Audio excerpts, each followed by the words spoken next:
Dobré ránko prajem. Vítajte na palube. Dnes je nedeľa. Máme tu ďalší závodný deň. Dnes som na palube sám. Peťko má rodinné povinnosti, takže smerujem opäť do Trebatíc a prihlásim sa po príchode na miesto.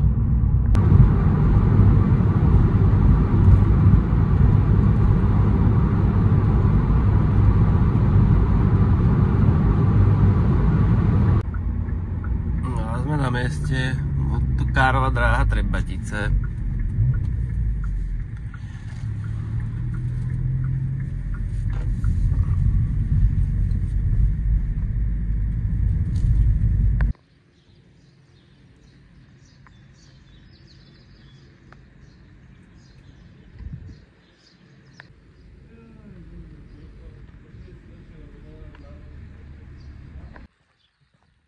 Jeden ranný trackvolčík, nie je nikdy úplne od veci.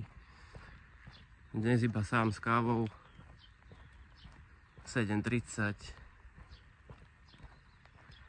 a s týmu som tu zatiaľ iba ja sám. Spolubojovníci asi spia. Ešte doplním, že dnes v nedeľu sa už nejde challenge variant, ide sa štandardným formátom. Bežne sa chodí jedna tréningová jazda plus 3 ostré. Dnes, ak sa dobre pamätám, tak je to 6 plus 1.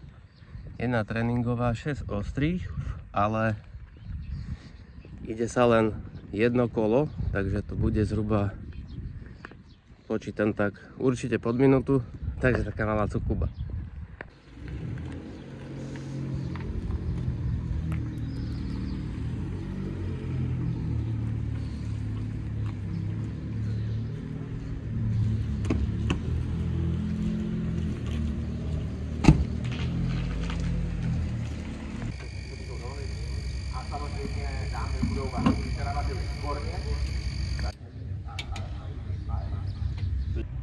Takže máme pred prvou jazdou.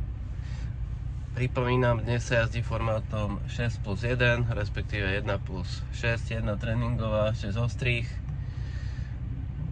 Jazdí sa variantom len na jedno kolo. Aktuálne časy sa pohybujú v rozpätí medzi 50 a 55 sekúnd, takže uvidíme, kam padneme po tréningu a podľa toho potom nastavíme tempo. Dobrý deň. Aké sú pocity po jazde? Výborné. Vychytal si niečo? Niečo, hej. Hej? Gumy držali? Gumy boli výborné. Dobre. Všetko v poriadku, ešte zrýchlime. OK, ešte sa pozrieme na tie ostatné sériové Yarisy, že ak to odjazdia.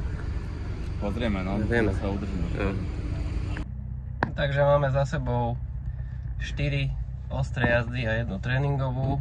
Zatiaľ sa mi v kategórii darí udržiavať prvé miesto. V súčte aktuálnych 4 jazd mám naskok nejakých 2,6 sekundy. Oponenti ale veľmi šikovno začínajú sťahovať a doťahovať sa, takže myslím si, že nasledujúca jedna jazda bude rozhodujúca a ak sa dobre podarí zajazdiť, tak posledná by mohla byť taká relaxačná, alebo by sa mohla čisto teoreticky aj vypustiť v rámci pošetrenia techniky, ale uvidíme. Nič nie je rozhodnuté, vyzerá to veľmi zaujímavo, takže hlasím sa po ďalšej ostrej jazde.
tie 4 pokusy. Do predposlednej jazdy to začínalo byť už celkom zaujímavé. Posledný, druhý a tretí super u mňa v triede už začínali pekne stiahovať čas, takže to začínalo byť na poslednú jazdu veľmi zaujímavé. A v poslednej jazde som skúsil ešte niečo stiahnuť, čo sa dalo, sa samozrejme nepodarilo, ale však to nevadí. Sledoval som ešte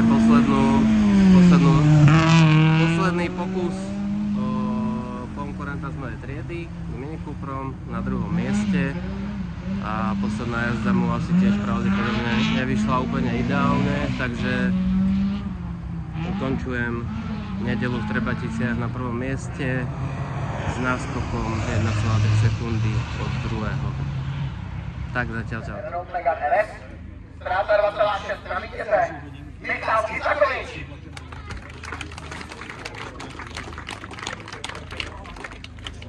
Na druhém místě, tentokrát ztráta pouhá 1,4 vteřiny a krásné stříbro Lumír Štěpán. A jedničkou v této třídě se v nedělním závodě stává Hyundai i20e Filip Melicher.